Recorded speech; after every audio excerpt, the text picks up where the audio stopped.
Morning everyone. Online batch में 25 जून शिक्षक भर्ती डेमो बैच, जितने भी मेरे साथ जुड़े हुए हैं सभी को गुड मॉर्निंग। हम लोग क्लास शुरू कर रहे हैं। तो मैं बोली हूँ 2 बार हुआ है पेपर, एक बार 19 में एक बार 23 में। तो 23 वाला रिसेंट जो हुआ था, दोनों पेपर निकाल लेना आप लोग, टीचर और असिस्टेंट टीचर का। और आपका जो कब हुआ था 19 में, 19 में एक कॉमन हुआ था क्या, ध्यान है किसी को कि अलग अलग ही था? 19 में आपको एक से अधिक पेपर मिलेंगे, क्योंकि उसमें कई सारे अलग अलग मतलब विभागीय टाइप सा भी हुआ था। जैसे कि एक तो प्रयोगशाला वाला हुआ था, ध्यान आ रहा है, वो भी अपने लिए काम का है। और इसके अलावा 19 में बहुत सारे पेपर्स हुए हैं, कम से कम 5 पेपर आपको मिल जाएंगे। तो ये जितने भी पेपर्स है ना, यही हमारा आधार रहेंगे, यही बेस बनाएंगे, क्योंकि इसके अलावा हमारे छत्तीसगढ़ में और कुछ नहीं है हमारे पास। अब फिर उसके बाद 2010 में जाना पड़ेगा सीधे शिक्षा कर्मी वाला, तो वो अपने काम का है नहीं बिल्कुल भी, है ना। ये अलग पैटर्न है, अलग पेपर है, सिलेबस अलग है पूरा।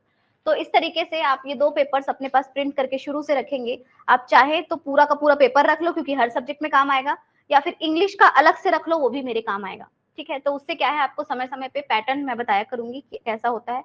आपको सबसे पहले तो सिलेबस पूरा याद होना चाहिए, और दूसरा कि आपको वो प्रीवियस पेपर को क्या करना है, एक बार एनालिसिस करना है।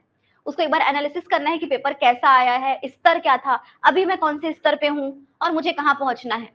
क्योंकि सबसे ज्यादा जो लोगों को परेशानी जाती है वो इंग्लिश में ही जाती है, क्योंकि हम सब प्रॉपर हिंदी मीडियम के होते हैं, मैक्सिमम लोग, है ना। कुछ की मैं बात नहीं करूंगी, मैक्सिमम लोग प्रॉपर हिंदी मीडियम के होते हैं, गवर्नमेंट स्कूल पढ़े हुए हैं, कई लोग 6वीं के बाद इंग्लिश देखे रहते हैं, है ना। तो उसमें कोई दिक्कत नहीं है, हो जाएगा। लेकिन तब होगा जब आप अपनी तरफ से पूरी एफर्ट लगाएंगे। मैं तो लगाऊंगी ही लगाऊंगी, आपको भी लगाना पड़ेगा, ठीक है। तो ये करना पड़ेगा।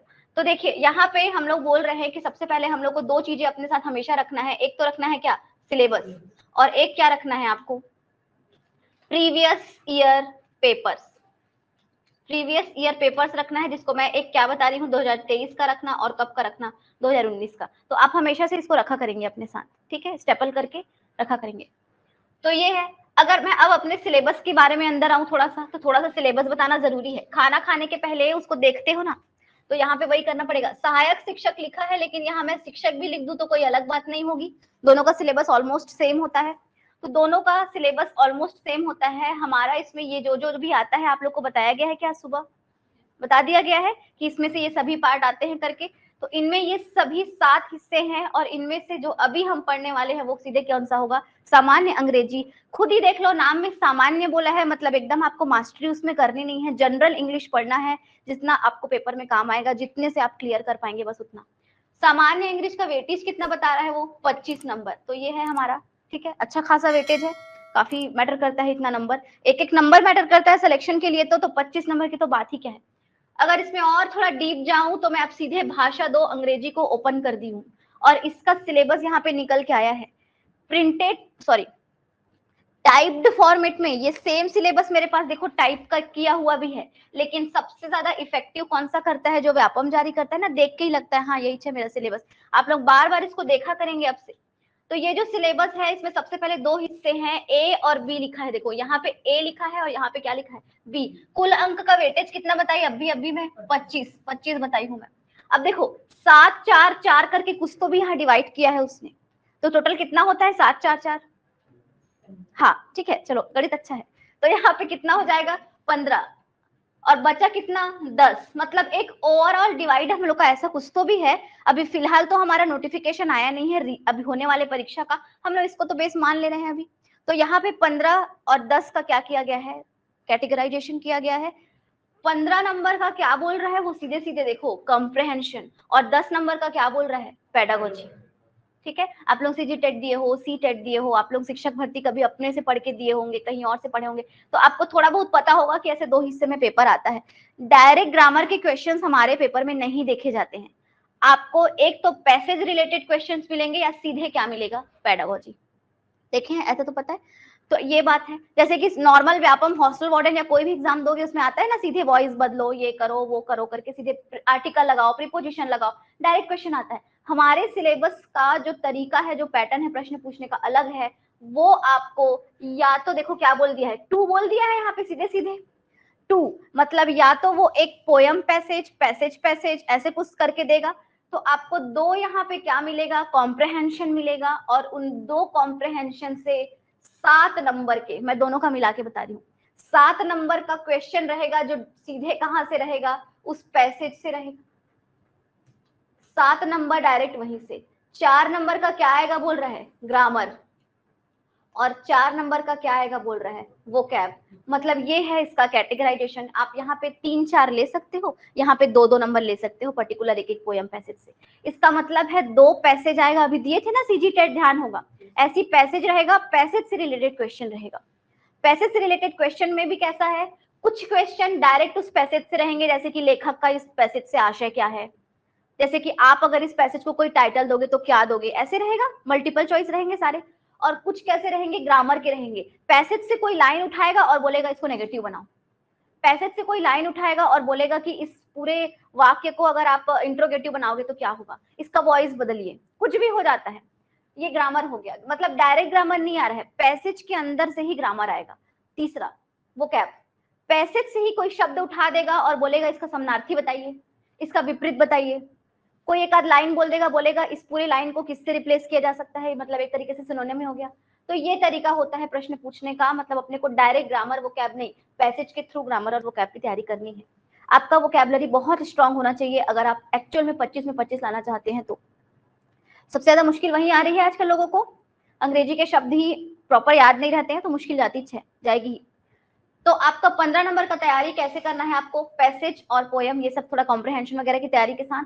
और अगर पेडागोजी की बात करूं तो जो पेडागोजी है वो कितने नंबर का वेटेज रख रहा है, 10 नंबर का। 10 नंबर का वेटेज है। कुल कितना टॉपिक है गिन लेते हैं, 1 2 3 4 5 6 7 8 और कितना टॉपिक है, 9। 10 एक और ले सकते हैं, मिसलेनियस विविध, डायरेक्ट एनसीएफ वगैरह को आ गया है ना, मतलब कोई करंट आ गया, कोई संविधान रिलेटेड आ गया, कुछ तो भी ऐसा होता है। तो ये जितना भी टॉपिक दिख रहा है आपको 10 नंबर का, 10 मतलब हर एक नंबर का वेटेज रख रहा है, मान सकते हो। और कई बार क्या होता है, 2-3 इन पे इंपॉर्टेंट टॉपिक्स है, मैं बता दूंगी आगे चल के, जहां से एक से अधिक भी देखा जाता है प्रश्न। ठीक है, तो ये पूरे तरीके से सिलेबस है। पेडागोजी ऑफ लैंग्वेज डेवलपमेंट, इसमें आपको क्या सीखना है कि अंग्रेजी बच्चों को सिखाओगे कैसे आप आगे जाके अंग्रेजी अगर आप लेंगे, बच्चों का भाषा लेंगे, तो भाषा को सिखाने का अप्रोच क्या होगा, इसमें ये सिखाया जाता है। तो ये किसके बारे में हो गया, पूरा सिलेबस के बारे में। इस सिलेबस के साथ ही हम लोग अगर शुरू करना चाहें तो सबसे पहले क्या पढ़ना चाहोगे, ऑनलाइन वाले क्या पढ़ना चाहेंगे पहले, भारती साहू? अपना राय रख सकते हैं, माने ना माने अलग बात है, अब राय तो रख सकते हैं। क्या मन है पढ़ने का, पेडागोजी, और बाकी लोग पेडागोजी चुने। हाँ आ जाइए, हाँ ले। ओके, कॉम्प्रिहेंशन, ग्रामर, पेडागोजी, बहुत सारे लोग अलग अलग बोल रहे हैं वहां पे, ठीक है। तो देखिए आप जो पढ़ाओ ये सही था, ठीक है। जैसे कि हम लोग जानते हैं कि जो कक्षा होती है, क्लासरूम होता है, चाइल्ड ओरिएंटेड होता है, ठीक है। चाइल्ड ओरिएंटेड होता है, ये अभी से शुरू हो गया ना हम लोग का सिलेबस, चाइल्ड ओरिएंटेड है, इसका मतलब है कि आपका जो कक्षा है ना वो पूर्ण तरीके से बच्चे पे केंद्रित होना चाहिए, बाल केंद्रित कक्षा बोलते हैं ना, बाल केंद्रित कक्षा वैसा। तो यहाँ पे मेरा भी कंसर्न बाल केंद्रित ही रहेगा, अभी तो आप सभी बाल हैं आई थिंक। तो कक्षा जो है चाइल्ड सेंटर्ड तो रहेगा ही। चाइल्ड सेंटर्ड होने का ये मतलब नहीं कि बच्चे की हर बात मानी जाए, चाइल्ड सेंटर्ड होने का चाइल्ड सेंटर्ड होने का ये मतलब होता है कि आपके लिए जो अच्छा है वो कराया जाए, ठीक है। तो अकॉर्डिंग टू माय एक्सपीरियंस, मुझे लगता है कि सबसे पहले आप लोगों को ग्रामर पोर्शन को थोड़ा सा ठीक करना चाहिए, उसके बाद पेडागोजी में आना चाहिए। पैटर्न कैसे चलेगा हम लोग अभी से बता देते हैं। सबसे पहले हम लोग देखेंगे आपका ग्रामर, इसी के साथ चलेगा वोकैब। मतलब कि पूरा जो सिलेबस है ना, इस सिलेबस को मैं अब 2 पार्ट में तोड़ रही हूँ और इन 2 पार्ट्स में तोड़ के पढ़ाएंगे। जिन लोगों की अपनी स्ट्रेटेजी है आप अपना लागू करेंगे, जिनकी कोई नहीं है आप इससे चल सकते हैं। तो आप क्या करेंगे, सिलेबस को पहले 2 पार्ट में तोड़ेंगे। एक पार्ट क्या लिख रही हूँ, ग्रामर, और एक पार्ट क्या लिख रही हूँ इधर मैं, pedagogy.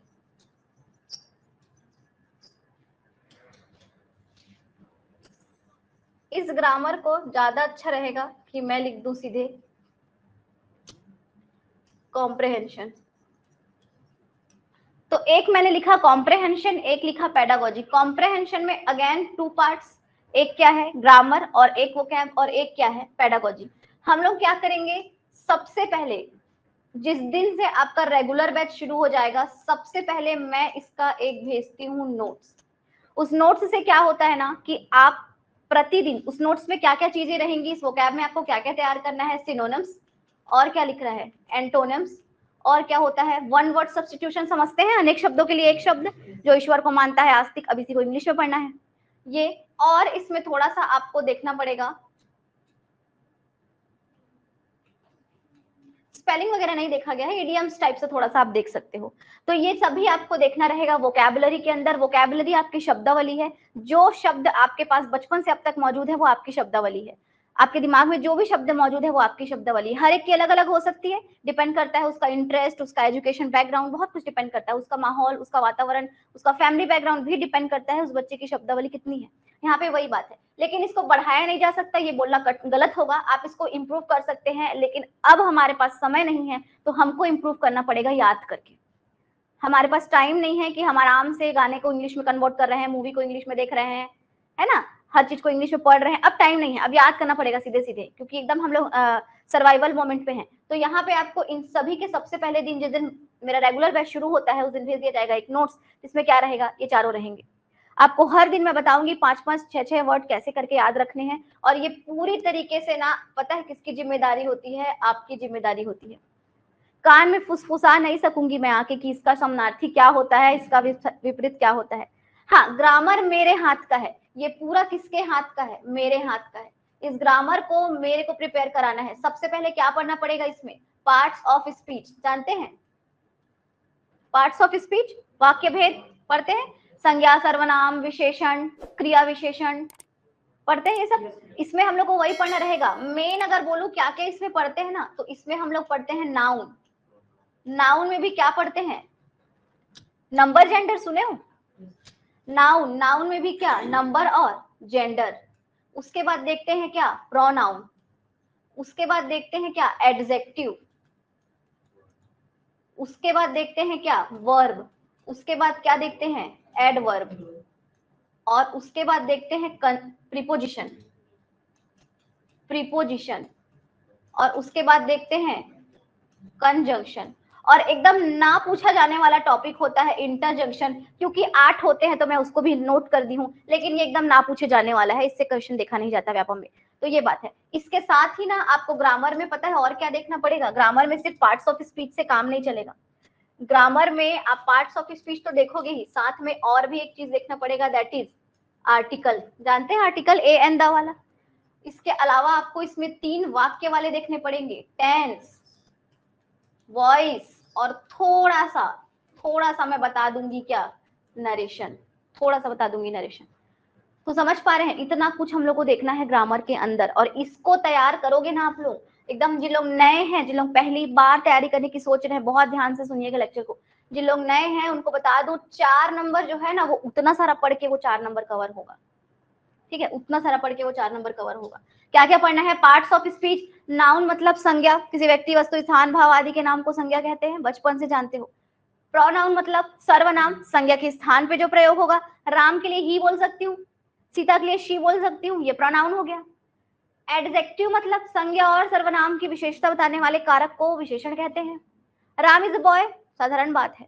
Ram is a good boy, तो गुड क्या है वहां पे, विशेषण है, ऐसे थोड़ा बहुत जानते हैं। सीता गाना गाती है ना, नहीं, सीता एक सुंदर लड़की है, तो इसमें सुंदर क्या है, विशेषण है। विशेषण के बाद वर्ब मतलब क्या होता है, क्रिया। एडवर्ब मतलब क्या होता है, क्रिया विशेषण, क्रिया की जो विशेषता बताए। अब देखना यहीं पे फर्क है, एडजेक्टिव जो होता है ना, वो संज्ञा और सर्वनाम की विशेषता बताएगा, लेकिन जो एडवर्ब होता है ना, वो वर्ब की विशेषता बताएगा, क्रिया की विशेषता बताएगा, क्रिया की विशेषता बताता है वो। कैसे बताता है, किसको फर्क पता है क्या दोनों में। राम इज अ बॉय, इसका अगर मैं ऐसा लिख दूं, अब Ram is a good boy, intelligent boy, honest boy, कुछ भी, तो ये गुड आपका क्या है, एडजेक्टिव है। क्या है, एडजेक्टिव। कैसे पता चला ये एडजेक्टिव है करके, क्योंकि आप देखिए ये जो बॉय है, इस बॉय की विशेषता बता रहा है कौन, ये गुड, तो इसलिए क्या है, एक एडजेक्टिव है, विशेषण है ये क्या है, विशेषण है। ठीक है। वहीं पे अगर मैं बोलूं Ram drives a car slowly, हाँ वहीं पे मैं बोल दूं Ram drives a car fast, तो अब यहाँ पे ये जो वर्ड है ना, क्या क्या, ये फास्ट, ये स्लोली, ये इस कार की विशेषता नहीं है, ध्यान रखना। ये दोनों किसकी विशेषता है? उसके चलाने की विशेषता है। इसका हिंदी में हो जाएगा राम कार क्या चलाता है? तेज चलाता है। क्या हो जाएगा? तेज चलाता है। वहीं पे ऊपर वाले का क्या हो जाएगा? राम कार धीरे चलाता है। राम की विशेषता नहीं है, कार की विशेषता भी नहीं है, किसकी विशेषता है? उसके चलाने के तरीके की, मतलब क्रिया की विशेषता है। तो ये दोनों क्या हो जाएंगे? यहाँ पे एडवर्ब हो जाएंगे। एडवर्ब का मतलब होता है क्रिया और क्या? विशेषण। समझ आया इतना? वहीं पे एक और देखना, अभी फंसा रही हूं मैं आप लोग को। Ram drives fast car. चलो अब बताओ तो ये दोनों में अंतर बताना। Ram drives a car fast, Ram drives fast car. यहाँ पे अ लिख देना था मुझे, हाँ अ फास्ट कार। तो बताओ हिंदी में भी लिख दूं? क्या क्या बोल रहे हो? राम एक, आगे क्या? तेज, आगे क्या? कार चलाता है। ऐसा कुछ बोल रहे हैं आप लोग? यहाँ पे अब आपको देखना है कि ये जो फास्ट है ना, ये ड्राइव की विशेषता नहीं है, ये किसकी विशेषता है? कार की। और आप कैसे जान रहे हो इस चीज को? दो तीन तरीके होते हैं ट्रिक। पहला कि इसका पोजीशन, अगर वो संज्ञा या सर्वनाम के पहले लगा है, संज्ञा या सर्वनाम के पहले लगा है तो एडजेक्टिव होता है, लेकिन अगर वो पीछे लगा है तो फिर क्या होता है? क्रिया विशेषण होता है, एडवर्ब होता है एक तरीके से। साथ ही कुछ एल वाई वगैरह का भी वहां पे क्या होता है, एक ट्रिक होता है जानने का। एल वाई जनरली क्या होते हैं, जो एडवर्ब्स हैं वो कंटेन करते हैं, लेकिन फास्ट में तो एल वाई भी नहीं है, और फास्टली बोलना गलत है, यहाँ पे फास्ट ही होता है। तो देखो इस तरीके से फंसोगे, इसलिए एल वाई मतलब एडवर्ब है, ऐसे रटना नहीं है आपको, है ना। जो आपको नियम है वो ध्यान रखना है। पोजीशन वगैरह बता दूंगी ना आगे चल के, तो इतना पक्का हो जाएगा एडवर्ब और एडजेक्टिव की देख के बता दोगे कौन क्या है। ठीक है, तो यहाँ पे Ram drives a car fast, Ram car तेज चलाता है। चलाने की विशेषता है कि वो कैसे कर रहा है, एकदम फास्ट चला रहा है। लेकिन नीचे वाले में देखो, राम एक तेज कार चला रहा है। कार की विशेषता है कि वो क्या है? फास्ट है। जैसे होता है बाइक और सुपर बाइक, फास्ट चलता है ना सुपर बाइक, हो सकता है वैसी कार भी एकदम फास्ट वाला होगा, कोई फास्ट वाला कार आया होगा, रेसिंग वाला कार आया होगा। तो यहाँ पे ये फास्ट कार की विशेषता है, लेकिन यहाँ पे ये फास्ट उसके चलाने की विशेषता है। तो दोनों में क्या बताया मैंने? एडवर्ब और एडजेक्टिव में फर्क बताया है। तो कहीं ना कहीं आपको यहाँ पे इस तरीके से काम करना है। सबसे ज्यादा पूछा जाने वाला ग्रामर के अंदर एडवर्ब और एडजेक्टिव, शिक्षक भर्ती में बता दूं मैं। शिक्षक भर्ती में आप प्रीवियस ईयर उठा के देखोगे, एडवर्ब एडजेक्टिव से प्रश्न हर बार आते हैं। क्या लिखता है? प्रीपोजिशन, कंजंक्शन, इंटरजेक्शन, जिसमें से कंजंक्शन को थोड़ा ज्यादा जोड़ देंगे, प्रीपोजिशन और कंजंक्शन को अपन ज्यादा जोड़ देंगे। ये एकदम ना के बराबर आने वाला टॉपिक है। तो ये मेन हो गए, इसमें से हमको ये पूरे पढ़ने हैं। नाउन में भी दो लिखी हूं, नाउन नंबर, नाउन जेंडर। वचन समझते हैं? बॉय का बॉयज, गर्ल का गर्ल्स, समझते हैं? नाइफ का नाइफ्स, ऐसा करते हो ना आप लोग। तो ये सब कहाँ पे क्या जोड़ के करना है? जेंडर मतलब क्या होता है? लिंग, बॉय का गर्ल, है ना। तो ये सब होगा। अगर इधर आए तो क्या लिखता है? एक नया टॉपिक, आर्टिकल। आर्टिकल मतलब क्लियर क्लियर आप लोग को पता है, ए एन और क्या? द। ए एन द के बारे में थोड़ा देख लेंगे हम लोग, ताकि फंसे मत नहीं। तीन अलग से टॉपिक लिखी हूं मैं यहाँ पे, और इन तीन टॉपिक का नाम क्या है? देखो, टेंस, वॉइस और क्या है? नरेशन। आप पूरे जितने टॉपिक हैं, इन टॉपिक से आप किसको डील करेंगे? वर्ड्स को डील करेंगे, शब्दों को सीखेंगे। लेकिन इन तीन टॉपिक से आप क्या सीखोगे? सेंटेंस सीखोगे। इतना समझते हैं? तीनों टॉपिक से आप सेंटेंस। सीता गाना गा रही है, सीता गाना गाएगी, सीता गाना गा चुकी है। तीनों में फर्क है, समय का फर्क है। एक में वर्तमान हो रहा है, एक में पास्ट था, एक में फ्यूचर होगा। वाक्य से डील करोगे। टेंस मतलब वही होता है। वॉइस मतलब क्या होता है? वाच्य बोलते हो, एक्टिव वॉइस, पैसिव वॉइस। जिसको कुछ भी नहीं पता ये तो याद रहता है, एक्टिव वॉइस, पैसिव वॉइस, वही बात है। जैसे कि मैं एक आम खा रही हूँ, मैं एक आम खा रही हूँ, आम मेरे द्वारा खाया जा रहा है। क्या दोनों बात में कोई गड़बड़ है क्या? ध्येय अलग निकल रहा है क्या दोनों का? नहीं, दोनों ही का सार क्या है कि मैं ही आम को खा रही हूँ, आम मुझे खा रहा है क्या? है ना? हाँ, तो ये गलती हो जाती है बाद में। मैं आम खा रही हूँ, आम मेरे द्वारा खाया जा रहा है, दोनों का मतलब वही है कि मैं ही आम को खा रही हूँ। तो यहाँ पे वॉइस वही होता है, किसी बात को दूसरे तरीके से कहना वॉइस कहलाता है। जैसे मैं एक कविता लिख रही हूँ, एक कविता मेरे द्वारा लिखा जा रहा है, हो गया, वॉइस यही होता है। अगर बात की जाए, आगे डिटेल आएगा उसका। नरेशन, नरेशन मतलब होता है हिंदी में कथन, चुगली करना। हम दोनों कुछ बातें कर रहे हैं और अगर मुझे इनकी बात को इसको कन्वे करना है तो किस तरीके से बोलूंगी? ऐसे ही होता है। जैसे कि ये मुझे बताया कि मुझे चोट लग गई, इन्होंने क्या बोला? मुझे चोट लग गई। तो मैं इन गर्ल को क्या बताऊंगी? इसको चोट लग गई। मुझे बोलूंगी क्या? तो थोड़ा पर्सन वर्सन बदल जाता है यहाँ पे, तो चुगली ही करना हुआ एक तरीके से। तो नरेशन में हम लोग सीखेंगे चुगली करना, ठीक है। तो ये होता है पूरा ग्रामर। ग्रामर का 4 नंबर इतना सारा करके ही आएगा आपका। उसके बाद दूसरा 4 नंबर का मैं क्या बताई हूँ आपको, वो क्या भी याद करना रखेगा। ये ग्रामर मेरे हाथ का है, इसको मैं सिखाने में ही सक्षम हूँ। ये मैं आपको तरीके बता सकती हूँ, शब्द दे सकती हूँ, बट एट द एंड याद रखना आपके हाथ में है, मैं क्लियर बता देती हूँ, ठीक है। तो ये वो क्या हो गया। अब उसके बाद बचता है कितने, हाँ इसके बाद बचता है क्या? पेडागोजी। कितने नंबर का था? 10 नंबर का। ये पूरा 10 टॉपिक जो हम लोग 9 टॉपिक पढ़ेंगे उससे पूरा कवर हो जाएगा। पिछले दिन जो सीडी टेट का पेपर हुआ था ना, 15 क्वेश्चन थे उसके, 13 क्वेश्चन नोट्स के थे, ठीक है। 2 क्वेश्चन बताइए मिसलेनियस होता है, विविध होता है। और वो 2 क्वेश्चन भी क्यों बन गया पता है? क्योंकि उतनी समझ हो जाती है पढ़ते पढ़ते कि आप ऐसे क्वेश्चन को भी सॉल्व कर लेते हैं, ठीक है। पढ़ते पढ़ते उतनी समझ विकसित हो जाएगी।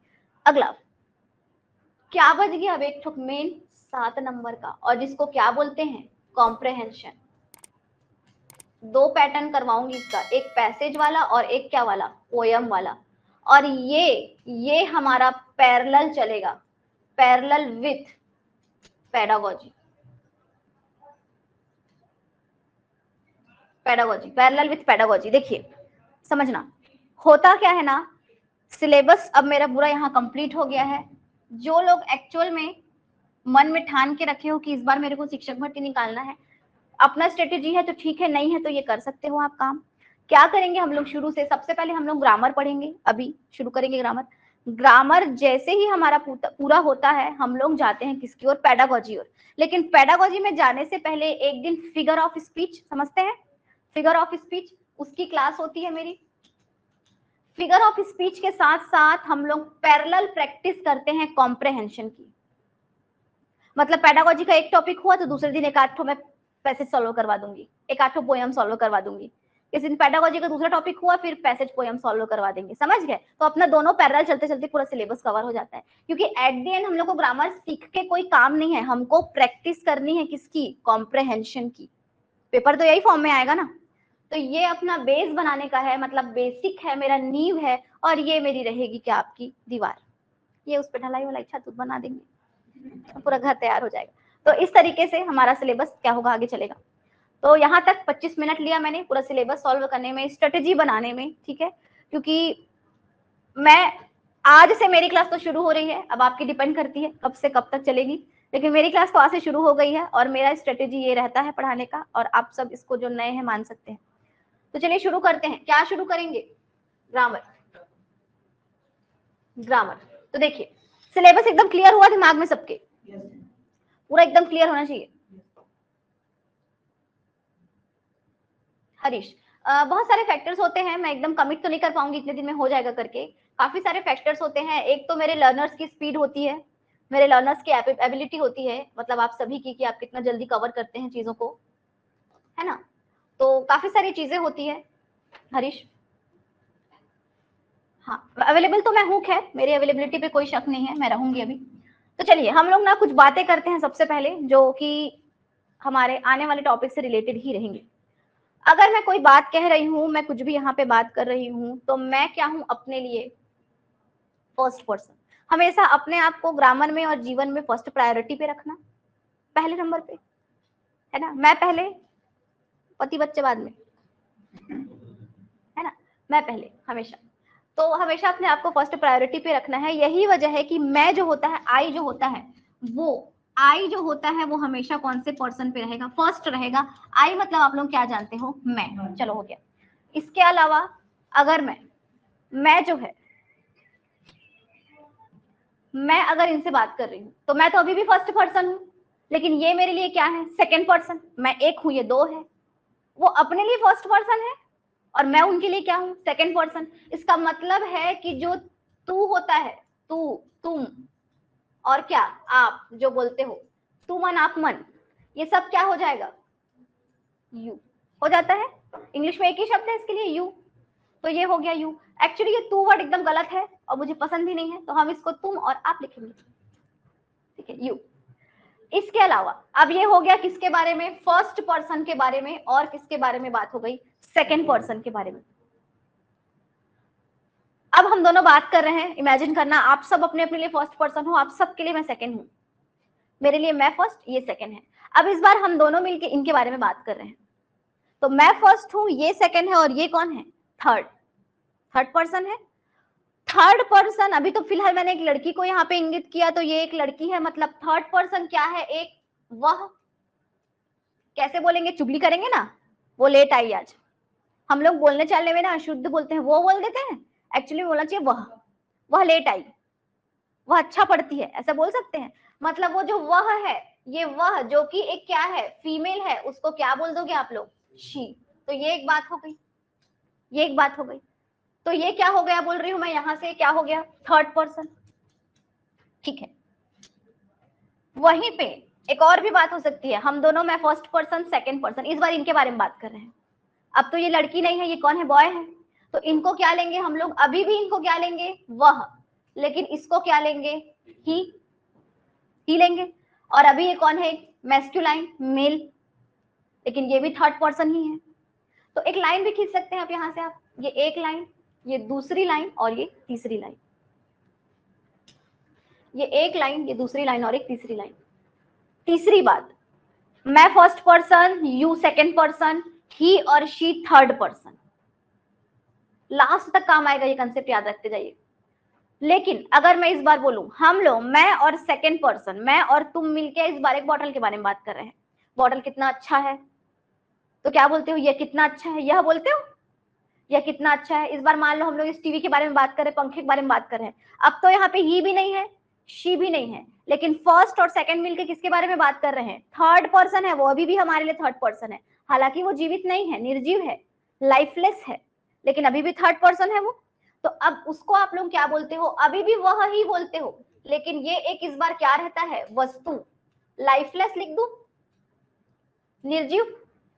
और इसको आप लोग क्या लेते हो, इट लेते हैं। तीन हो गया, ये फर्स्ट पर्सन, ये सेकंड, और ये तीनों क्या है, थर्ड पर्सन। चलिए ठीक है, थोड़ा सा आगे जाते हैं इसी में।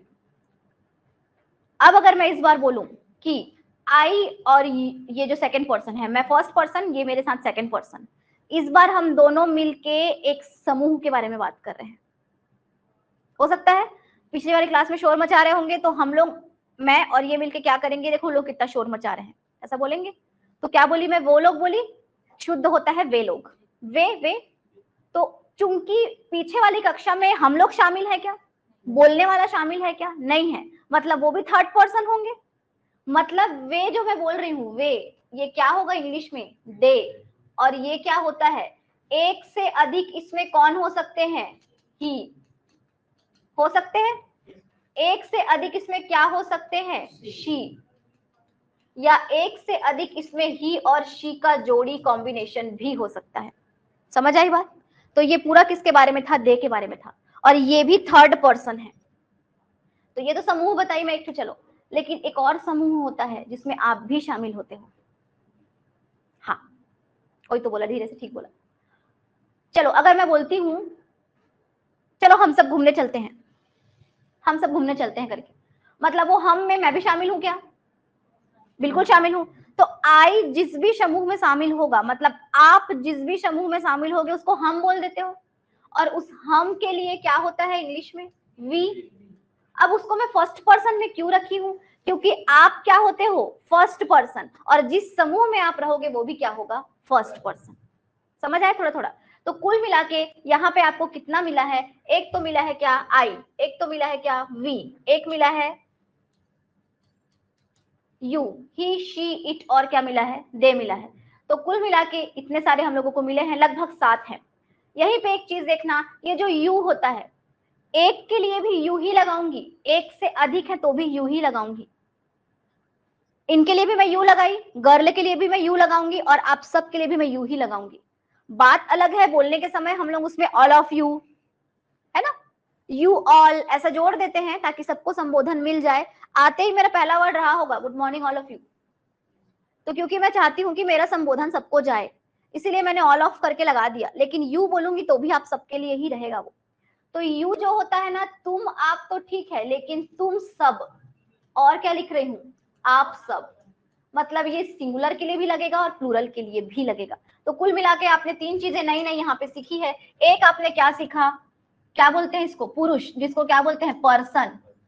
बचपन में पढ़े होंगे ना, प्रथम पुरुष, मध्यम पुरुष, उत्तम पुरुष, ऐसा वाला, अन्य पुरुष, क्या क्या। फर्स्ट पर्सन में याद रखना, एकदम रट लेना कौन कौन सा रहेगा, आई और वी। सेकेंड पर्सन में कौन रहेगा, यू।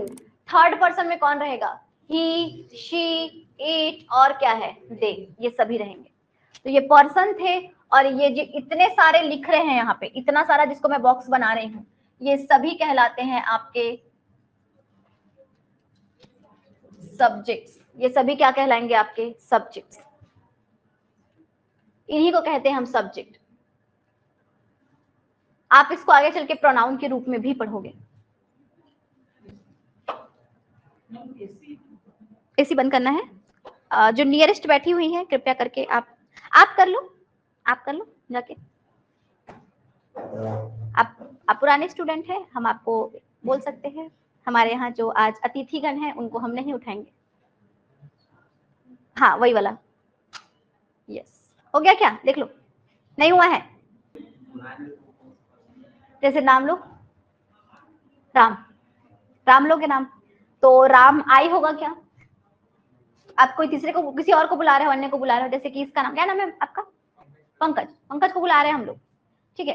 तो आप पंकज बोल रहे हो, सेकंड पर्सन अगर आपको बोलना है तो आप तुम बोल सकते हो, लेकिन अगर आप उसको नाम से उच्चारित कर रहे हो तो उसको आप एक तरीके से ही के इक्विवेलेंट मान सकते हो, तो वो ही रहेगा। गर्ल है तो शी रहेगी, वस्तु है तो डायरेक्ट बॉटल बोल रहे हो, बॉटल की जगह इट बोल दोगे। स्टूडेंट्स, स्टूडेंट्स बोलना है अगर, तो वो क्या है, एक तरीके का थर्ड पर्सन प्लूरल है, लेकिन आप उनको दे भी बोल सकते हो। वी के लिए कुछ नहीं होता, वी ही होता है। तो चलिए यहाँ पे एक बात बताती हूँ मैं, जैसे कि अगर आप अपने बारे में बोल रहे हैं सबसे पहले, तो ये क्या रहेगा, एक आई दैट इज फर्स्ट पर्सन। ये अपने लिए क्या है, फर्स्ट, लेकिन इसके लिए ये कौन है, सेकंड, तो ये कौन है, यू। इनके लिए कौन है, यू। इन दोनों के लिए, फर्स्ट और सेकंड पर्सन के लिए तो ये थर्ड है, और थर्ड कौन है, ये मेल, मतलब ये क्या रहेगा, ही रहेगा। फिर से फर्स्ट और सेकंड पर्सन घूम रहे हैं, इसके लिए ये थर्ड पर्सन जो कि कौन है, फीमेल, तो ये थर्ड पर्सन कौन रहेगी, शी। यहां तक हुआ। ये दोनों इस बार फिर से घूम रहे हैं, फर्स्ट और सेकंड पर्सन, इनके लिए ये बिल्ली और चाहे ये सेब, ये दोनों क्या है यहाँ पे, थर्ड पर्सन, और ये क्या रहेगा, इट। इट क्यों रहा, बिल्ली को इट कैसे ले ली मैं अचानक से। सेब तक तो समझ आया, निर्जीव है, लेकिन बिल्ली तो जीवित होता है, बिल्ली को कैसे इट ले ली मैं, क्योंकि एनीवन, कुछ भी आंसर दो, गलत ही होगा, ज्यादा से ज्यादा क्या होगा, हो सकता है हमको कुछ नया पता चल जाए आपके कारण। एग्जैक्टली द पॉइंट, क्योंकि हम उनका जेंडर डिस्क्रिमिनेट नहीं कर सकते। बिल्ली रास्ता काटती है, पहले जेंडर देखोगे क्या, शी पास्ड माय वे करके नहीं बोलोगे ना, तो पहले क्या करते हैं हम लोग, कुछ नहीं, हम लोग इट बोल सकते हैं उसको। तो जिनका आप जेंडर नहीं रिवील कर सकते उनको आप इट बोल सकते हैं। यहीं पे विरोधाभास भी आएगा, आगे मैं बताऊंगी जेंडर वाले में। अगर आपके पास पेट एनिमल है, उसका तो जेंडर आप जानते हैं, तो आपको ही या शी बोलना पड़ेगा उसको। लेकिन अगर कोई यहाँ पे गेंगरवा रेंग रहा है, ही बोलोगे कि शी बोलोगे, पक्षी उड़ के आके बैठ गया, क्या बोलोगे उसको, ही ना शी नहीं बोल सकते ना। तो ऐसे स्थिति पे इनको क्या लेना पड़ता है, इट। एक तीनों मिल गए हैं, देखो ये फर्स्ट पर्सन येलो शर्ट वाला है, ध्यान रखेंगे, ये फर्स्ट पर्सन इन लोगों के साथ अपने आप को क्या बोल रहा है, वी बोल सकता है, क्योंकि इसमें ये आई शामिल है, इसलिए वी बोले हैं। मैं बोलूंगी चलो हम लोग घूमने जाएंगे, मतलब मैं भी जाऊंगी साथ में, मतलब हम हैं। अगर मैं बोलूंगी कि नहीं वे लोग को जाने दो, उस वे में ना मैं शामिल हूं ना आप शामिल हो, उन लोग थर्ड लोग शामिल हैं, अच्छा, यहाँ पे ये जो फर्स्ट पर्सन है, ये एक को तो क्या बोल रहा था, यू, लेकिन एक से अधिक को भी क्या बोलेगा, यू ही बोलेगा, बोलेगा। यहीं पे ये दो लोग मिलके इन दोनों को क्या बोल रहे हैं, दे। कैसे समझे, इस लास्ट वाले को बहुत इंपॉर्टेंट है देखना। फर्स्ट पर्सन ये क्या है, यहाँ पे फर्स्ट पर्सन, ये इसके साथ कौन है, सेकंड पर्सन, और ये दोनों इनके लिए क्या हो जाएंगे, थर्ड पर्सन। इन दोनों की अगर ये लोग चुगली करेंगे ना तो इनको वे ही बोलेंगे। वे लोग एक नया घर खरीदे, ये दोनों मिलके क्या बोलेंगे, वे लोग एक नया घर खरीदे। तो इसके लिए क्या हो जाएगा, थर्ड पर्सन। तो सब्जेक्ट प्रोनाउंस लिखा है यहाँ पे, इसी के बारे में आपको देखना रहेगा। आपने देखा आई, वी, यू, और क्या देखा, ही, शी, इट और दे। एकदम 7 सब्जेक्ट है, शुरू से लेके लास्ट तक मेरे मुंह से ये निकलेगा, आप लोग याद रखेंगे। आई और वी क्या होता है, फर्स्ट। यू क्या होता है, सेकेंड। ही, शी, इट क्या होता है, थर्ड। चलो थोड़ा सिंगुलर प्लूरल ढूंढ लेते हैं। सिंगुलर प्लूरल पता है क्या, सिंगुलर प्लूरल मतलब कि एक वचन बहुवचन। आई क्या होता है, आई एक पर्सन के बारे में इंगित कर रहा है, मतलब ये क्या होगा, एक वचन। एस लिख देती हूँ मैं छोटा सा। वी, यू क्या होता है, सिंगुलर भी होता है और प्लूरल भी होता है, एक वचन भी होता है, बहुवचन भी होता है। जहां पे आप सभी जानेंगे एस का मतलब होता है सिंगुलर में जो लिख रही हूँ, हिंदी मीडियम वाले, एक वचन की मैं बात कर रही हूँ। और पी मतलब क्या होता है, बहुवचन, मतलब मैं प्लूरल की बात कर रही हूँ।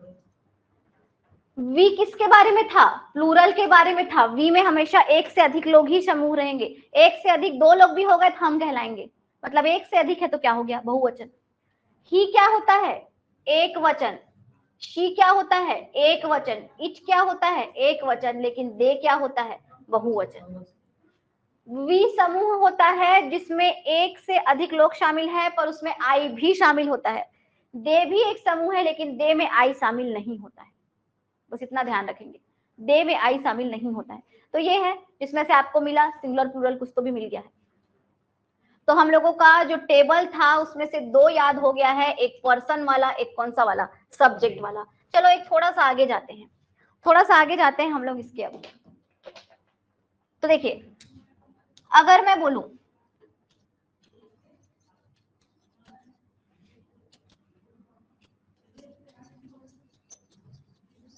आई ईट अ मैंगो, हिंदी में क्या होता है, मैं एक आम खाता हूं। ऐसा कुछ तो भी हुआ, खाता खाती अपने हिसाब से कर सकते हैं, खाता हूं। इसी बात को अगर मैं बोलूं तो इसमें आप लोग एक चीज ध्यान देंगे कि जो भी यहाँ पे काम कर रहा है, मैं, यही कौन है, आपका काम करने वाला। इसको आप लोग क्या बोलते हो, कर्ता। ये जो है आपका क्या है, एक तरीके का कर्ता है, ठीक है।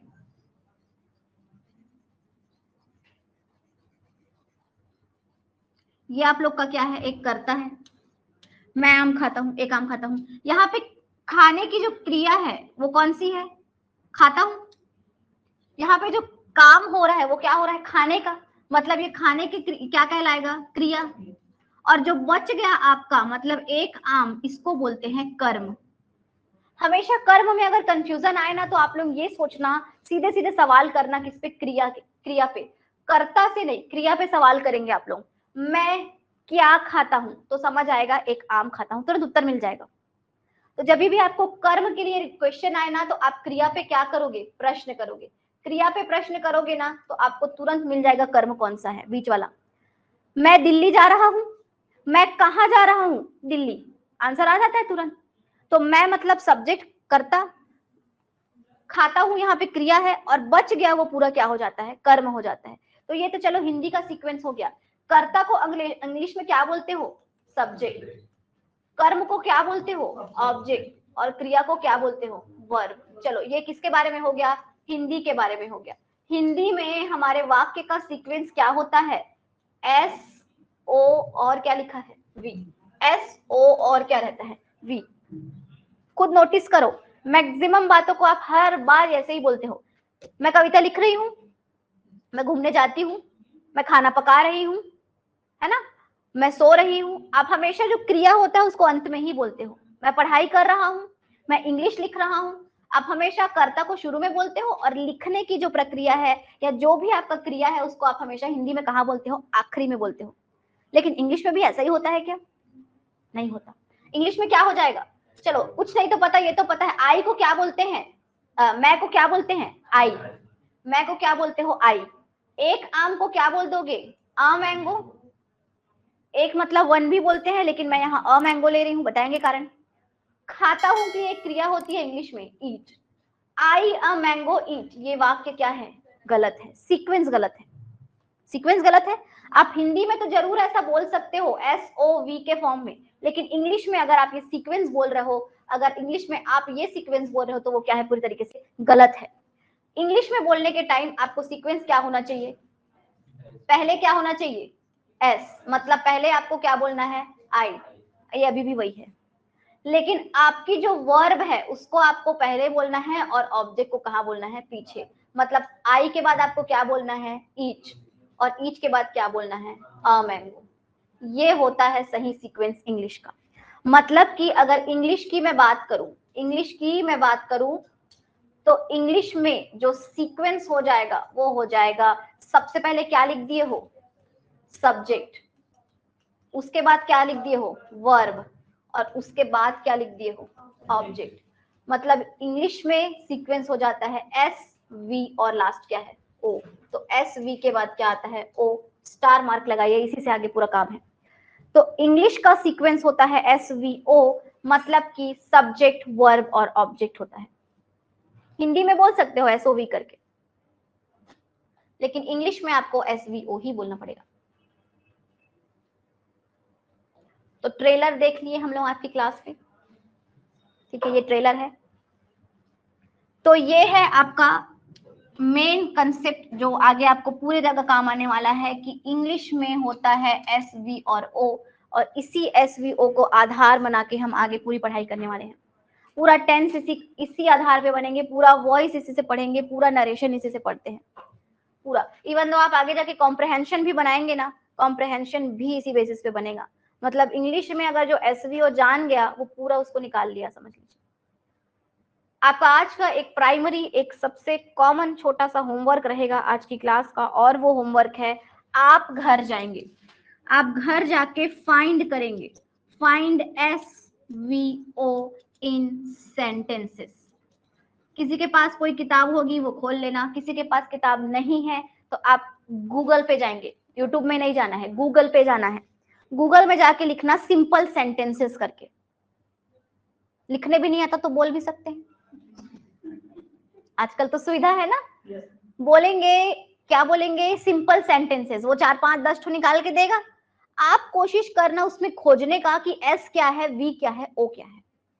खोज पाएंगे, दिखा है कुछ, खोज पाओगे, चलो देखते हैं खोज पाते हो कि नहीं।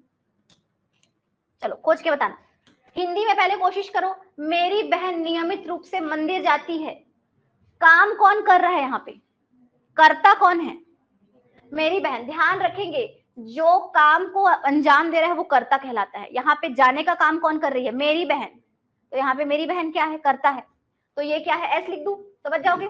हाँ, क्या कार्य हो रहा है यहाँ पे, जाने का, जाती है, तो ये क्या हो गया, वर्ब। और ये पूरा जितना भी बच गया इसको क्या ले लोगे, ऑब्जेक्ट। जिसको नहीं आता है ऑब्जेक्ट निकालने, मेरी बहन कहाँ जाती है, उत्तर आएगा मंदिर।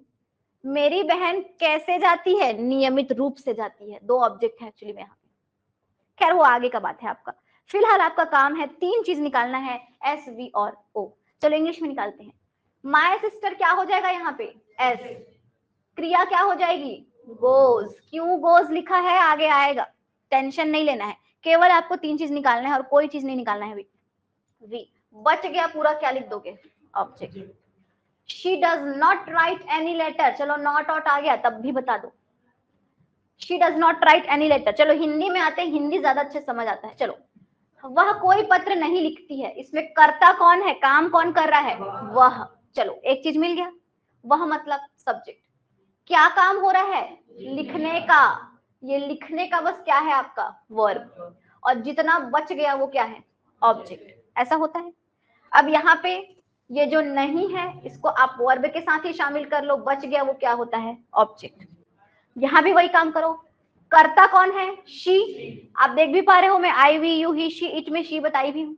तो कर्ता कौन है, शी। क्रिया क्या है यहाँ पे, राइट। ध्यान देना, लिखती है क्रिया है ना, तो यहाँ पे क्रिया क्या है, राइट, लेकिन इसके साथ जो ये डला हुआ है हेल्पिंग वर्ब और नॉट, ये भी वर्ब में शामिल हो जाता है, और जितना बच गया वो क्या रहेगा, ऑब्जेक्ट। तो आपका यही काम रहेगा आज के डेट में। चलो यहाँ देखते हैं इंग्लिश में direct, she had been sleeping since evening. करता कौन है, शी। हमेशा याद रखना एस तो सबसे पहले भी रहता है और जो कार्य करेगा वो करता है। क्रिया कौन सी हो रही है यहाँ पे, स्लीपिंग की। चलो स्लीपिंग बस तो पता है अपने को, लेकिन इसके आगे जो ये लगे हुए हैं ये हेल्पिंग वर्ब, ये पूरा क्या कहलाएगा, वर्ब। एक्चुअली में मेन वर्ब ये है और ये दोनों क्या है, हेल्पिंग वर्ब, लेकिन कुल मिला के वर्ब बोल सकते हैं।